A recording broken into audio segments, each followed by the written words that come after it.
rescued by a human soldier. An abandoned alien child returns years later with an astonishing twist. The Silent Planet. Captain Adrian Cole crouched behind the jagged remnants of a collapsed wall, the acrid smoke of burning buildings biting at his lungs. The planet, once teeming with alien life, was now little more than a war zone. Shattered infrastructure, scorched landscapes, and the eerie silence of lost lives painted the ruined world in shades of devastation. His orders had been clear: locate any remaining survivors of the Vakari species and escort them to safety. But as the lone human in this distant system, the task felt more like an impossible gesture of mercy in a galaxy that had long turned its back on the Vakari. The war between the Consortium and the Vakari had been brutal, with the Vakari caught in the crossfire of a galactic feud they neither started nor understood. The silence was unnerving, even in a war-torn environment. There should have been noise, distant explosions, shouts, or the crackle of calms from his squad, but his team had been separated hours ago, and now Adrian moved alone through the shattered streets, his rifle held low but ready. He heard it before he saw it, a faint whimper. Adrian stilled, listening intently. He scanned his surroundings: collapsed buildings, rubble, and dark alleys stretching out in every direction. The sound came again, faint, almost drowned by the distant hum of burning structures. It was not the mechanical groan of machinery or the echoes of war. No, this sound was different. It was alive. His pulse quickened as he cautiously followed the noise down a narrow alley, every instinct telling him to remain alert. After rounding a corner, he froze. Huddled between two crumbling walls was a small figure, a child. The creature was unmistakably the Vakari, its silver-blue skin streaked with dirt and ash, large, luminous eyes, filled with both fear and exhaustion, stared up at him. It couldn't have been more than 5 or 6 cycles old by human standards. Its body trembled, both from the cold and the terror of being so utterly alone in the middle of a war zone.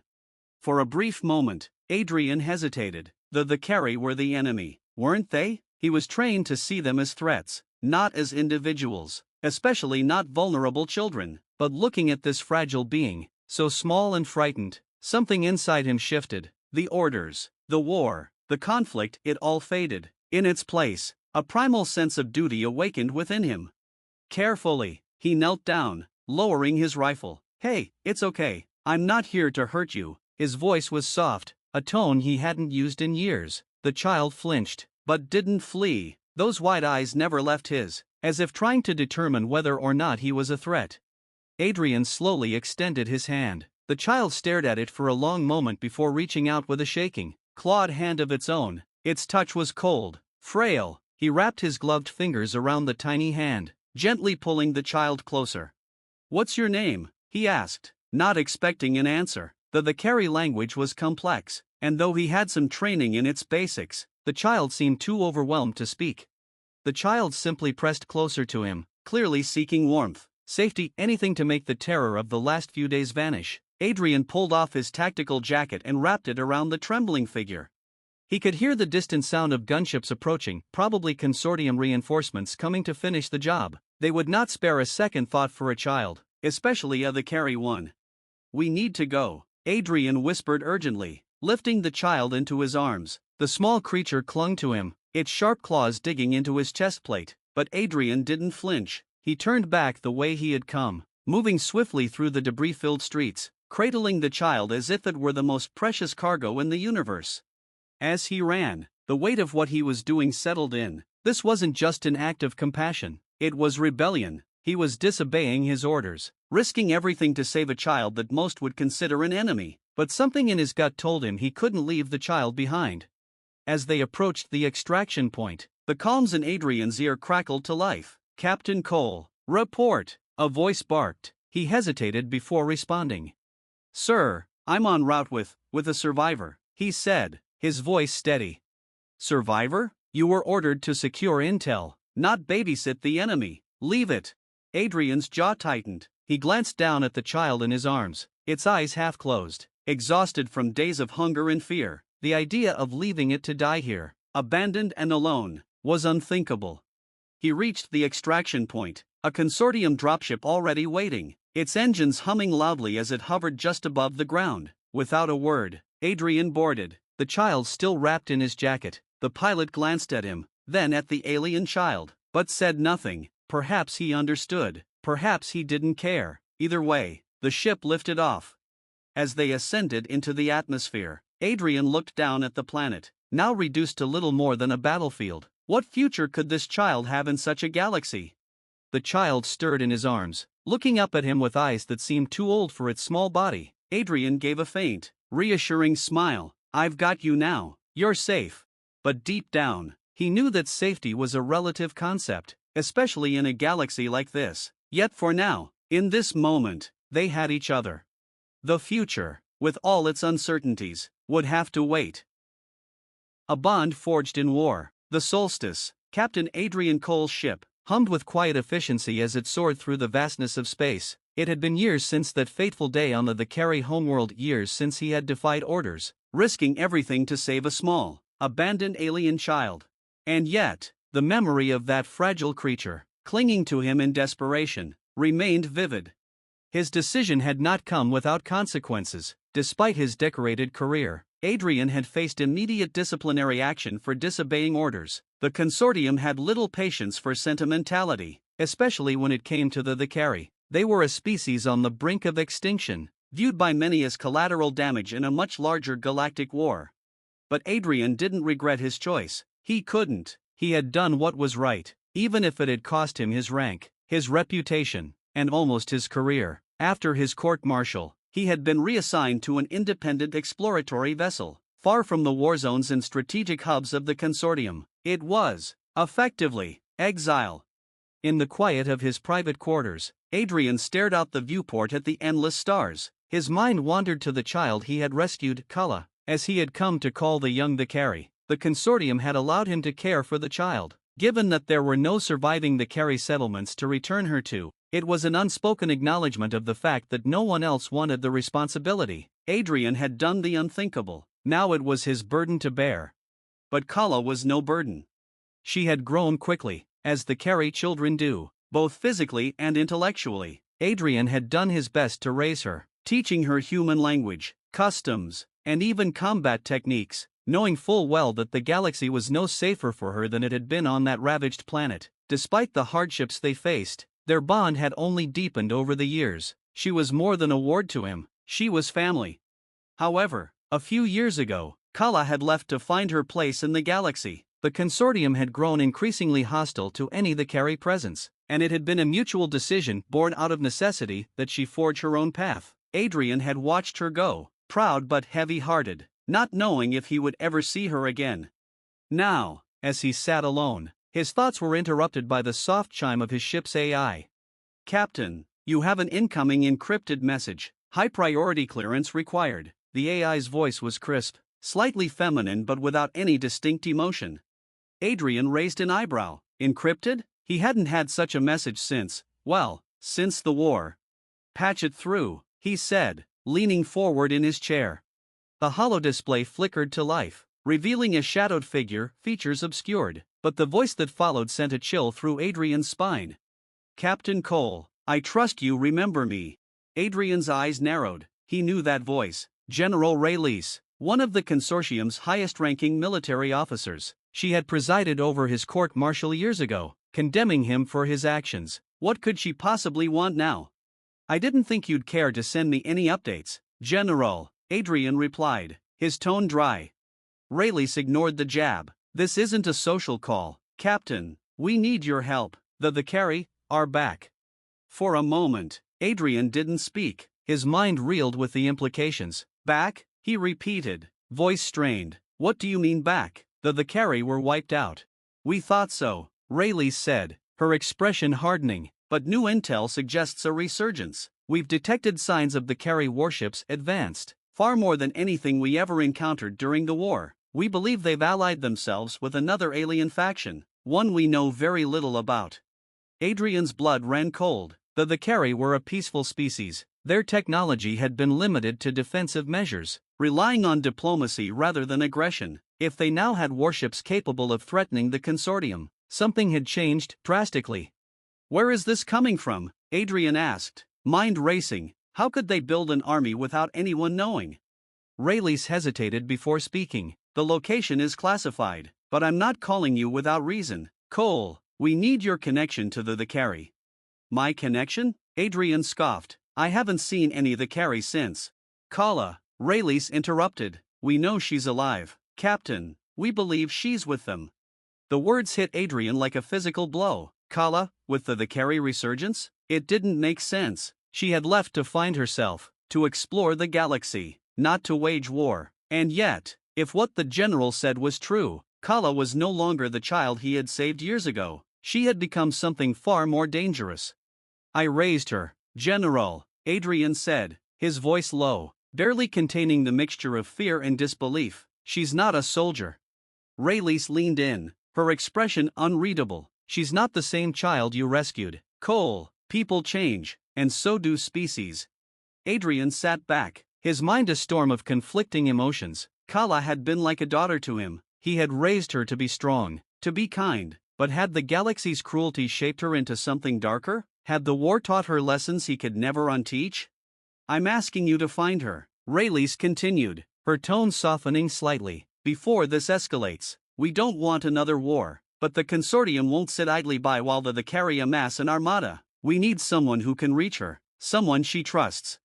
Adrian clenched his fists. He had left the consortium's wars behind, choosing to live a quiet, isolated life. But if Kala was involved, he had no choice. He had to find her, to understand what had happened. He had to protect her if she even needed protection anymore. I'll do it, he said finally, his voice firm. But know this, General, if you've misled me, if you're planning to use her as a pawn. Rayleigh interrupted, her eyes cold and calculating. I don't care about your personal stakes in this, Cole. Just get the job done. The transmission cut off, leaving Adrian alone in the quiet hum of his ship. He stood, pacing restlessly as the weight of the mission settled on him. His mind flickered with memories of the small child he had rescued, the quiet moments they had shared, and the fierce determination she had grown into. Now, the child he had saved might very well hold the key to a new galactic conflict, but before he could stop it, he had to find her. As the stars streaked past the viewports, Adrian prepared his ship for a journey that would take him back into the heart of conflict, but this time, the stakes were more personal than they had ever been. Somewhere, out there, Kala waited. And whatever she had become, Adrian had to face it. The echo of war, the solstice cut through the silence of space like a blade, streaking toward an uncharted system on the fringes of known consortium territory. Captain Adrian Cole sat in the pilot's chair, his eyes fixed on the holographic star map, but his mind was elsewhere, on the past, on the child he had once saved, and on the unknown future that awaited him. Kala. It was still difficult for him to reconcile the idea of the sweet, inquisitive the carry child he had raised with the image of a potential warrior allied with a force strong enough to challenge the consortium. He had taught her to be strong, yes, but a soldier? An enemy? He couldn't believe it, not without seeing it for himself. The AI voice chimed softly, breaking his reverie. Captain, we are approaching the coordinates provided by the consortium. The system appears to have no known colonies or military installations. Scans are showing several unidentified vessels orbiting a small moon. Display visuals, Adrian ordered. The star map shifted, replaced by a real-time image of the target system. His heart sank as the screen flickered to life, showing a series of sleek, black ships circling a barren moon. Their design was unmistakable, the carry warships, far more advanced than anything Adrian had seen during the war. Long, angular, with energy signatures that made his ship's systems blink in warning. These aren't just the carry vessels, he muttered, leaning closer to the screen. There's something else, a new design, perhaps the faction Rayleigh mentioned. The implications were staggering. Not only had the carry survived, but they had evolved technologically at a pace that defied logic. There had to be more behind this than a simple resurgence. Prepare for stealth approach, Adrian ordered. His heart was pounding, but he forced himself to stay calm. I want to get closer without being detected. The Solstice responded smoothly, its engines dimming to a whisper as it drifted toward the edge of the moon's gravitational field. Adrian's hands tightened on the controls as he prepared to initiate a passive scan, trying to locate any sign of Kala. Just then, the ship's proximity alarms blared, jolting Adrian in his seat. Unknown vessel approaching, the AI warned. The carry signatures detected. Adrian cursed under his breath, quickly switching to evasive maneuvers, but before he could act, his communications panel lit up, an incoming message appearing on the screen. His brow furrowed. The encryption codes were the carry, but something about them felt familiar. Against his better judgment, he opened the channel. Captain Adrian Cole, a voice crackled through the speakers, soft but clear. Lower your shields and power down your weapons, we mean you no harm. Adrian's breath caught in his throat. That voice, it couldn't be. He leaned forward, disbelief clouding his mind. Kala? He whispered, his heart hammering. Is that you? A pause. Then, yes, it's me. Adrian's hands trembled on the controls. He hadn't heard that voice in years, but it was unmistakable, even through the distortion of the comms. But the calm, commanding tone, it was different. She wasn't the child he had rescued anymore. There was strength in her voice now, an authority he hadn't expected. Kala, he said again, struggling to find the right words. What's going on? I've been told you're part of this. His eyes flicked to the warships on the screen. What happened? Why are you here? There was a long silence before Kala spoke again. When she did, her voice was heavy with emotion. A lot has changed. Adrian, I'm not the girl you once knew. The carry, we're not the same people you remember. Adrian's mind raced, trying to process what she was saying. He had known things would be different, but this was something else entirely. I raised you to survive, he said, his voice thick with concern, not to fight a war. You taught me more than that, Kala replied, her tone soft but firm. You taught me to protect what matters, and now, my people are what matter. I have a duty to them, just as you had to yours. Adrian's chest tightened. He could hear the conflict in her voice, the weight of responsibility she now carried. But this wasn't the future he had imagined for her. Not this cold, militaristic role. Kala, I didn't save you for this, he said, leaning forward as if he could reach through the calms and pull her back from the path she had taken. You don't have to do this. Another pause. Then, I chose this, Adrian, and I need you to trust me. Before Adrian could respond, the proximity alarms blared again. He glanced at his sensors and saw that the carry ships were repositioning, closing in on his location. A cold sense of dread washed over him. This wasn't just a reunion, it was a trap. Kala, he said, his voice tightening. What's happening? I'm sorry, she whispered, regret heavy in her words, but I can't let you interfere. The comms cut out. Adrian's heart plummeted as he watched the carry ships begin to move in, forming a blockade around him. He slammed his fist down on the console. Damn it! His mind raced. His Kala, was involved in something far larger than he had anticipated. She had led him here, only to trap him. But why? Was she protecting him, or had she been forced into this? There was no time to dwell on it. His ship was outgunned and outnumbered. If he didn't act fast, he'd be captured or worse. Adrian powered up the Solstice's engines, switching to full thrust. If he couldn't fight his way out, he'd have to run. The ship surged forward, engines roaring as it broke past the blockade. Alarms blared as the carry ships locked onto him, but he maneuvered deftly, evading their fire with a precision born from years of experience. Kala, he muttered, clenching his jaw as the stars streaked by. What have you gotten yourself into?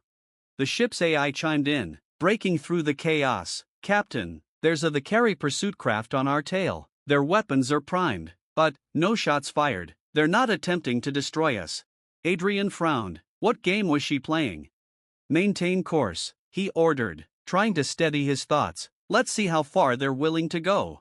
As the Solstice sped through space, Adrian's mind churned with questions. Kala was alive, but she was no longer the girl he had raised. The warships, the secrecy, the strange alliance, it all pointed to something much bigger than either of them. But one thing was clear, she was at the center of it.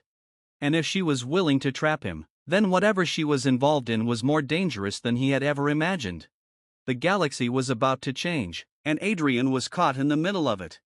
But no matter what happened next, one thing was certain, he wasn't going to let Kala face it alone. Not again. The choice between worlds. The Solstice cruised through deep space, its engines running on minimal power as Captain Adrian Cole tried to make sense of everything. The carry had returned, stronger than ever, with Kala at the center of it all. The child he had rescued, the one he had raised and protected, was now part of a military resurgence powerful enough to challenge the consortium itself. And she had led him into a trap. The sting of betrayal weighed heavily on his heart, but Adrian knew there had to be more to it than simple treachery. This wasn't the Kala he had known. She wouldn't do this without reason. As his ship crossed into the uncharted system's outer rim, a new message appeared on his comms. This time, there was no encryption. It was a direct transmission, unfiltered, and it was her.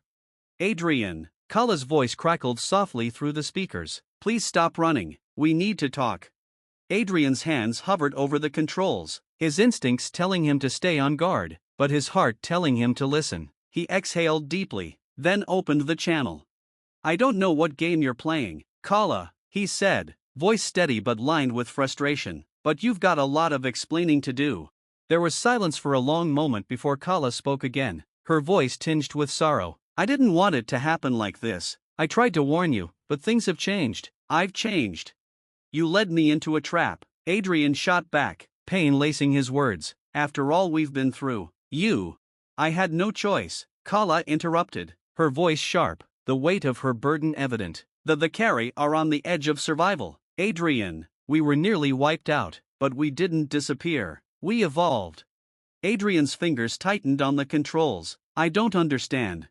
You will, she said quietly. I'm coming aboard. Just, hear me out. Adrian blinked in surprise. His ship's sensors confirmed what her voice had already told him. Kala's ship, a sleek Vakari craft, was now within docking range. He hesitated, torn between duty and the bond they once shared. With a deep sigh, Adrian relented. All right, I'll hear you out. The docking clamps engaged, and moments later, the airlock opened with a faint hiss. Adrian stood at the entrance, watching as Kala stepped through the threshold. She was no longer the child he remembered. Gone were the timid steps of a frightened girl. Instead, a tall, commanding figure emerged, her silver-blue skin glowing faintly, her eyes sharp with determination. She was dressed in what appeared to be the Vakari battle armor, sleek and form-fitting, with symbols etched across the chest that Adrian didn't recognize. But her face was still hers. A familiar softness lingered beneath the hardened exterior. Kala, Adrian whispered, a mixture of awe and sadness in his voice. She gave a small smile, but it didn't reach her eyes. It's been a long time. You've grown, Adrian said, feeling an overwhelming surge of emotions. The child he had once held in his arms had become something far more powerful, something he couldn't fully understand. I had to, Kala replied, her tone flat. The galaxy doesn't leave room for weakness, not for my kind. Adrian took a step forward, his eyes searching hers. What's going on, Kala? Why did you lead me into this?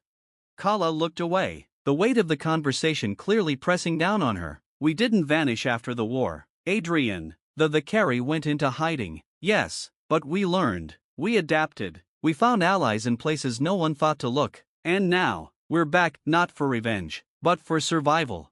She paused, then met his gaze again. I needed you to understand, to see what we've become before the consortium does. If they find out, they'll hunt us again, and this time, there won't be any survivors. Adrian frowned. What are you asking me to do? Help you wage another war?